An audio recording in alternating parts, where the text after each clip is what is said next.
السلام علیکم ورحمۃ اللہ وبرکاتہ۔ معزز سامعین، امید آپ خیریت سے ہوں گے۔ جیسے جیسے ہمارا معاشرہ قرآن و سنت سے دور ہوتا جا رہا ہے، ویسے ویسے رسومات، بدعات، خرافات ہماری سوسائٹی میں بڑھتی چلی جا رہی ہیں۔ چنانچہ کل سے یکم محرم کا آغاز ہو رہا ہے۔ آپ اس پہلے عشرے کے اندر مشاہدہ کریں گے کہ ایسی ایسی نت نئی رسمیں ہم نے ایجاد کر لی ہیں جن کا دین اسلام سے کوئی تعلق نہیں ہے۔ سب سے پہلی رسم تو یہ ہے کہ ہم ان 10 دنوں میں قبرستان جانا ضروری سمجھتے ہیں، اور اس کے علاوہ بقیہ مہینوں میں، بقیہ سال میں ہمیں ضرورت بھی محسوس نہیں ہوتی۔ یہ دین کی کون سی تعلیم ہے کہ یکم محرم سے 10 محرم میں قبرستان جانا ہے اور اس کے علاوہ نہیں جانا؟ پھر ہم قبرستان جائیں گے تو قبروں کو ٹھڈے مارتے ہوئے، قبروں کے اوپر سے چھلانگیں لگاتے ہوئے، قبروں کو اوپر سے گزرتے ہوئے، اپنی سواری قبروں کے اوپر سے گزارتے ہوئے، جبکہ قبر کو ٹیک لگانے سے بھی منع کیا گیا ہے۔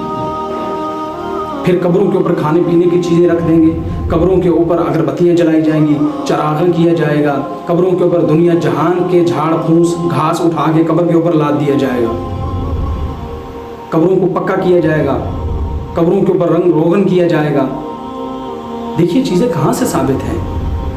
اگر ہم قرآن کو پڑھیں، قرآن کو سمجھیں، نبی کریم صلی اللہ علیہ وسلم کی 23 سالہ زندگی کو سمجھیں، حضور کی سیرت میں دیکھیں، خلفائے راشدین کو دیکھیں، صحابہ کرام دیگر کو دیکھیں، ہمیں ایسی کوئی چیز نہیں ملتی۔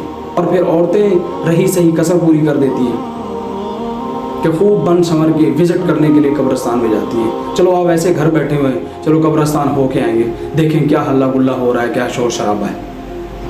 اور قبرستان کے اندر تو جتنی ویرانی ہوگی اتنا زیادہ خوف پیدا ہوگا، موت کا اتنا ڈر دل میں بیٹھے گا۔ ہمارے ہاں تو میلہ ہوتا ہے، یکم محرم سے 10 محرم تک ہمارے ہاں ہجوم اور میلہ لگا ہوا ہوتا ہے، اور لوگ قبرستان انجوائے کرنے کے لیے جاتے ہیں، کھانے کے لیے نت نئے کھانے وہاں موجود ہوتے ہیں، مختلف قسم کے لوگ ہوتے ہیں، کبھی ادھر دیکھا کبھی ادھر دیکھا۔